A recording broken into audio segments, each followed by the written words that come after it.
네, 안녕하십니까. 네, 보급형 렘브란트로 소개된 하게인 루시 리브장의 휴먼 현이체 시간을 시작하도록 하겠습니다.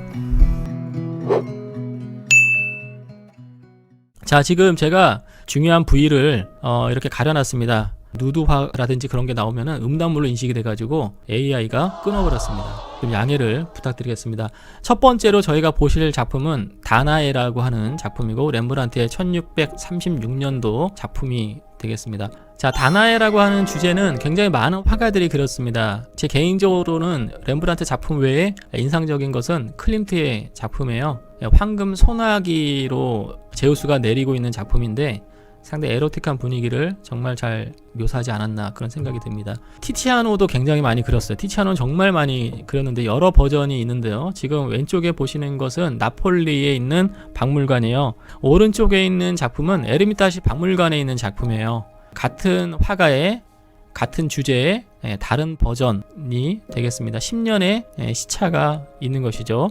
이 다나에라고 하는 것은 오비디우스의 변신 이야기에 나오는 것이죠. 신들이 변화가 되면서 변형을 하면서 신의 이야기들을 막 만들어가는 그런 내용인데요. 이제 아크리시오스 왕이 있어요. 아르고스의 왕인데 그런 신탁을 듣죠. 당신의 딸에게서 낳은 자식, 즉 외손자에 의해서 당신이 죽임을 당할 것이다. 그런 신탁을 들어요. 그러니까 그 일이 당연히 일어나지 않게 해야 되겠죠. 그러면은 자기 딸이 자식을 낳으면 안 돼요. 딸을 죽여버리면 되는데 딸을 차마 죽일 수는 없지 않습니까? 그래서 굉장히 높은 성탑에 가둬놔요. 그런데 그 다나의 미모에 반했던 그 제우스가 와서 다나를 겁탈하는데 이야기 속에서는 황금 소나기가 되어서 덮쳤다라고 하는 그런 내용이 나오게 되는데 여기 보시면 황금 소나기 안 보이시죠? 좀 전에 티치아노는 황금 소나기를 그렸는데 렘브란트는 황금 소나기 대신에 황금 빛으로 표현을 했다고 볼 수 있습니다.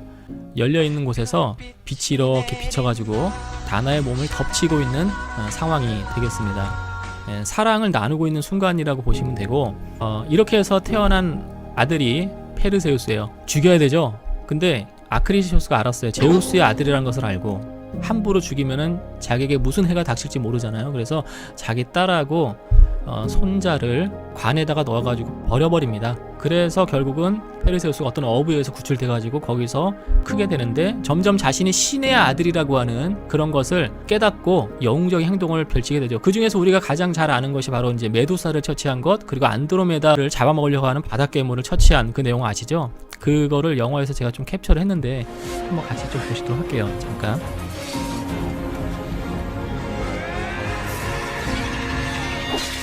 메두사를 처치하는 장면. 자, 바닷괴물 처치하는데 메두사를 쳐다보면 다 돌이 되잖아요.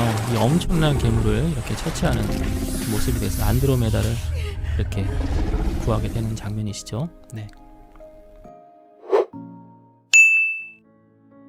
자, 여기서 우리 바로크 그림에 대한 이해를 좀 해보는 시간을 잠깐 갖도록 하겠습니다. 서양화는 사실주의 전통, 즉 현실의 재현인데요. 서양 철학에서는 그 이데아라고 해서 이 세상 이데아의 그림자라고 보고 있어요. 그래서 이데아의 세상은 완벽한 세상이라고 생각을 했고, 그래서 그 완벽한 세상을 모사하기를 원했어요. 그래서 기하학이 발전을 했고, 그래서 서양화는 어쨌든 그 현실을 최대한 그 현실답게 묘사하는 거, 모사하는 거, 그것이 가장 최고의 예술이라고 생각을 했습니다. 그래서 인간의 모습을 꼭 닮은 그 조각들, 사실적인 조각들을 그리스 때부터 많이 만들었던 것이죠. 바로 그러한 사실주의를 서양의 미술 사조, 대표적으로 르네상스하고 그리고 이제 바로크가 있죠. 두 사조에서는 어떻게 이 사실주의를 구현을 했을까 찾아봤습니다. 르네상스에서는 원근법과 입체감 있는 묘사라고 할 수 있습니다. 자, 원근법은 우리가 많이 들어서 아시잖아요. 세상을 두 눈으로 바라보면 저 멀리 있는 곳은 소실점이 생겨가지고 그 점을 기점으로 해서 모든 것이 점점 커집니다. 즉 기점으로 종점으로 갈 때 사물이 작아지게 되는 것이죠. 그 눈으로 보는 세상을 그림으로 옮길 때도 그러한 방식으로 멀리 있는 것은 작고 가까이 있는 것은 크다. 그런데 그냥 크고 작고 하면 안 되고 일정한 비율에 따라서 해야 되기 때문에 원근법이라는 것이 이제 과학적으로 발달을 해서 그런 과학적인 방법에 의해서 그림을 그렸더니 2차원 평면에 공간이 생기더라. 네, 엄청난 발견이었죠. 사실은 평면을 입체로 만든 것이니까. 그러한 사실주의를 구현했고, 또 하나는 입체감 있는 묘사인데, 입체감 있는 묘사라는 것은 바로 인물의 묘사를 얘기를 합니다. 누드화를 보시게 된다면 빛이 비추는 부분은 밝죠. 근데 빛이 없는 부분은 어둡습니다. 밝음과 어두움을 적절히 배치를 하게 되면 평면임에도 불구하고 3차원 조각과 같은 느낌을 묘사를 할 수 있습니다. 서양에서는 사실 그 대생이 굉장히 중요했습니다. 색채를 하지 않아도 대생만으로 대상의 입체감을 묘사할 수 있기 때문에 그것만으로도 이미 완벽한 그림이라고 고전주의 전통에서는 생각을 해왔던 것이죠. 그런 식으로 르네상스에서는 사실주의를 구현했는데, 바로크에서는 그러면 어떤 식으로 사실주의를 묘사를 했을까?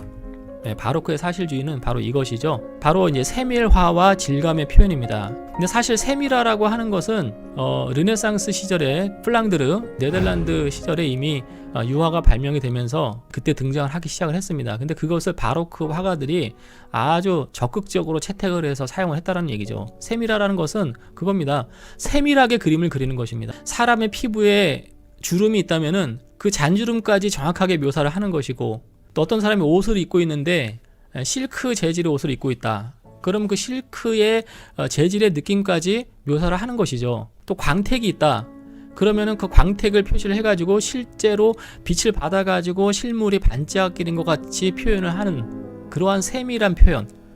그리고 그 세밀한 표현이 어떻게 발전되느냐? 바로 질감의 표현인데요. 이 질감의 표현이 되게 중요합니다. 사실주의는 공간의 입체화가 맞는 것이죠. 그게 이제 르네상스적인 방법이고요. 바로크적인 방법은 조금 다른 방식으로 표현을 하게 되는데, 자, 질감의 표현이라는 부분을 한번 잘 생각을 해보세요. 우리가 입체감을 느끼는 방법은요, 시각적인 것도 있지만은 촉각도 있습니다. 자, 우리가 어떤 대상을 만지지 않습니까?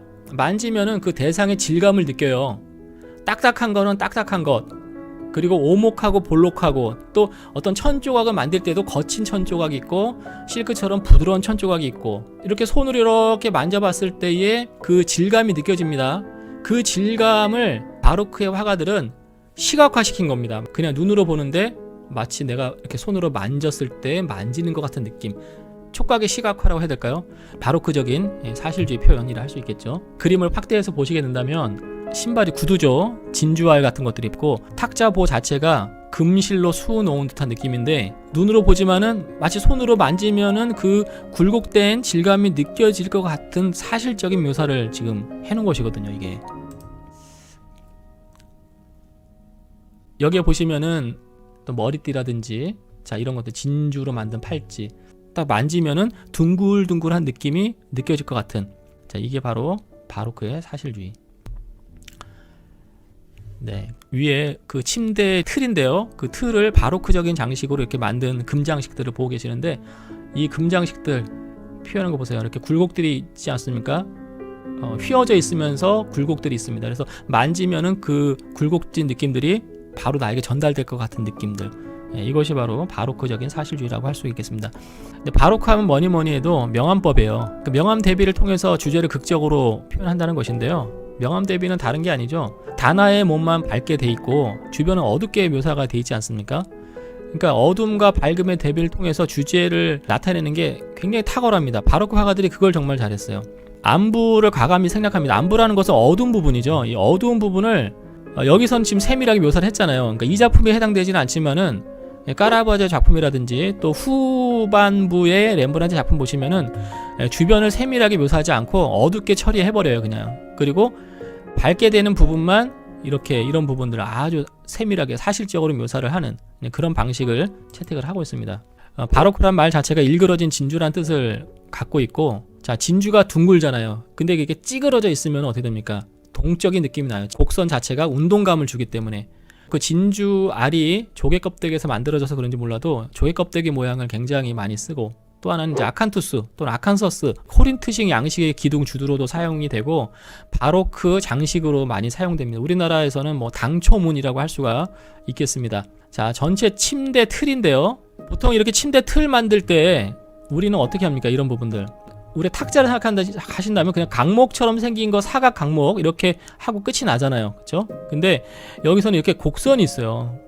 화려하게 고급스럽게 표현을 해놨고, 그것도 또 금으로 해놨고, 또 이렇게 반사가 되죠. 반짝반짝 빛나는 광택이 나는 이제 그런 모습들, 이게 진주화를 여기다 박아놨고요.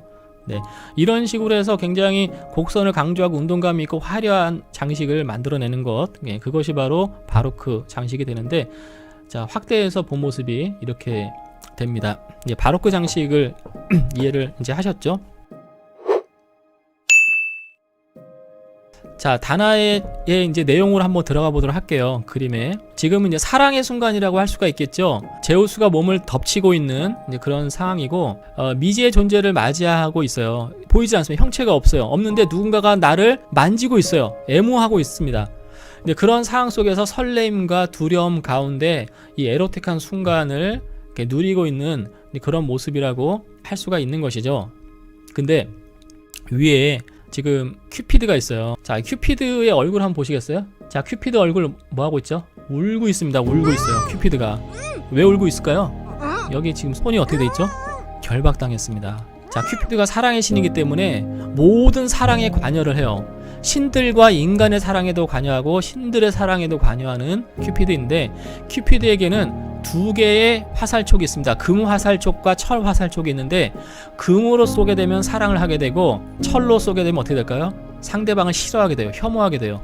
자, 그래서 지금 사랑의 순간을 즐겨야 되는데, 근데 큐피드가 활을 쏘잖아요. 그럼 신들조차도 맞으면은요, 큐피드가 정한 대로 해야 돼요. 만약에 이 상황에서 큐피드가 힘수를 부려가지고 제우스가 사랑을 나누는 거 나 볼 수가 없어, 다나이한테 내가 혐오의 화살을 쏴버릴 거야 하고 빵 쏴버리게 되면 어떻게 됩니까? 그러면 둘이 사랑이 이루어지기가 어려워요. 그쵸? 아폴론과 다프네처럼. 안 되겠다, 저놈의 손을 일단 묶어놔야 되겠다, 제우스가 해가지고 손을 꽁꽁 묶어놓고, 그래서 큐피드는 이 사랑의 순간을 자기가 제어하지 못하는 그 상황이 너무나 괴롭고 또 다나이를 괴로운 운명으로 가게 만드는 그 상황을 슬퍼하는 그런 모습이라고 할 수가 있겠습니다. 다나이를 지키는 노파예요. 높은 탑에다가 가둬놨는데 지금 여기 열쇠가 있잖아요. 그렇죠? 열쇠. 문을 딱 잠그고 있는데 느낌이 이상해요. 뭔가 누군가 온 것 같은데 하는 그런 장면이죠. 이 부분을 한번 이해를 해볼게요. 자, 우리 에르미타지 박물관인 티치아노의 똑같은 다나이 작품 아까 잠깐 보여드렸는데, 노파 둘을 한번 비교를 해보세요. 이게 렘브란트의 노파고 이게 티치아노의 노파인데, 둘 다 지금 열쇠를 갖고 있기 때문에 이 성탑을 지키고 있는 존재들이라고 하는 것을 알 수가 있고, 표정이 약간 어벙해요. 그쵸? 사실 지키라고 했으면 지키는 임무를 잘해야 하기 때문에 굉장히 예민한 그 느낌을 갖고 철저하게 대비를 해야 되는데, 뭔가 있는 것 같은데 안 보이니까 약간 어벙한 상태에서 사건이 벌어지게 만드는 그런 모습이고, 자, 티치아노는 어떻게 묘사를 했을까요? 왜 이 노파가 다나이를 지키지 못했을까요? 바로 이거예요.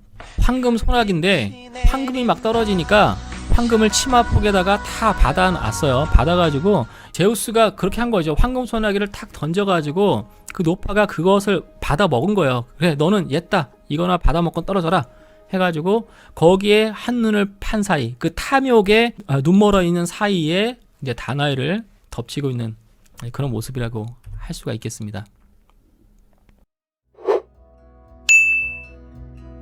근데 이 작품이 1985년도에 순환을 당합니다. 자, 1985년도 러시아는 어떤 일이 벌어졌을까요? 그 당시엔 소련이었는데, 소련은 페레스트로이카 글라스노스치라고 하는 것이 있었죠. 그러니까 우리는 그것을 개혁 개방 이렇게 번역을 했지만, 사실 페레스트로이카란 말은 재건 또는 구조 조정 정도의 뜻이에요. 고르바초프는 소련을 붕괴시킬 생각이 전혀 없었습니다. 구조 조정해가지고 체질 개선을 시키는 정도로만 했고, 글라스노스는 개방이란 뜻이 맞아요. 개방을 하겠다. 그런 상황에서 굉장히 많은 사람들이 이제 방황을 하게 됩니다. 그 체제가 변화되는 그 시기에 등장했던 사람이 키노라고 하는 그룹이죠. 빅토르 초이가 키노라는 그룹을 만들어가지고 빼레맨이라고 하는, 변화라고 하는 그 노래, 그리고 혈액형이라고 하는 노래, 그걸 통해 가지고 그 시대상을 굉장히 잘 전달을 해줬는데, 그 시대에 굉장히 많은 사람들이 이제 방황을 한 겁니다. 그래서 정신병자가 생겼어요. 그 정신병자가 어떻게 했느냐, 이겁니다. 이게 1985년도에 사건이 벌어지게 되고, 사건 전에 보시면은 이게 이제 사건 전에의 원래 모습이에요. 다나의 모습 보시면 제가 말씀드린 대로 그 렘브란트의 세밀화, 지금이 더 세밀하죠. 세밀하게 잘 돼 있죠.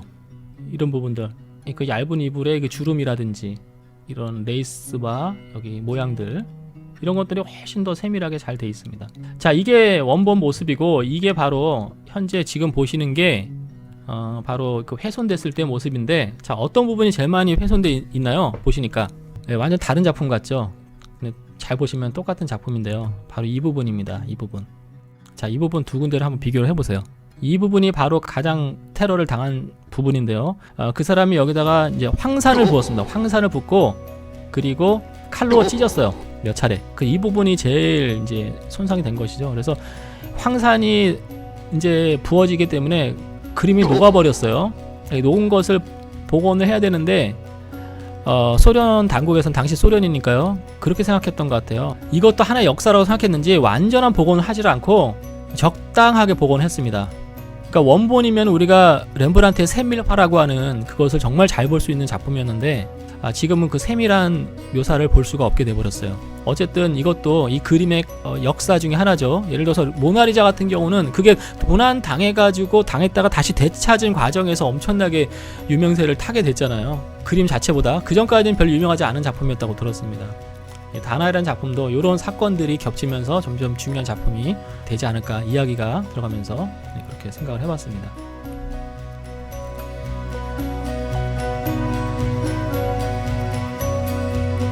영상 재밌게 보셨다면 구독과 좋아요